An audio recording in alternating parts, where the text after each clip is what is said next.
Ոչ միայն պետք է դրա մասին խոսել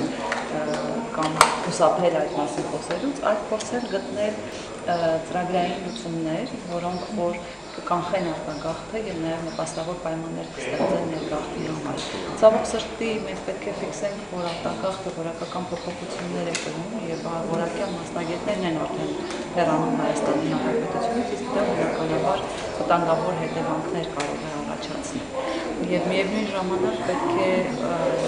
ներգաղթ եւ արտագաղթ իդեան դրվի այնպես, որ այն մարդիկ, ովքեր հեռացել են Հայաստանից, դրանք մեզ համար այսպես կորսված հատված չեն եւ պետք է միջոցներ ձեռնարկել, որպեսզի վերջիններիս վերադարձվեն Հայաստան։ Կարծում եմ քննարկման ընթացքում այսպես լուրջ նորություններ չեն ասվի արտագաղթի պատճառների մասին, որտեղ մենք բոլորս այդ մասին հաշտեղյակ ենք, տնտեսական խնդիրներից բացի բազմաթիվ սոցիալական արդարության խնդիրներ, մենաշնորհների խնդիրներ, մանրի միջին բիզնեսների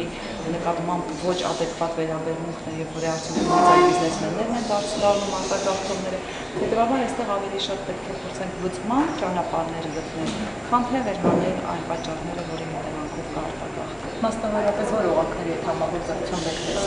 Այսօրվա քննարկմանը հրավիրված են եւ պետական կառույցներից եւ հասարակական սեկտորից մասնակիցներ եւ այն անձինք, ովքեր հենց բուն գործունեության նպատակը արտագաղթի խնդրի ուսումնասիրությունն են դիտարկում, հետևաբար կփորձենք նաեւ իրենց կողմից բարձրացվող այսպես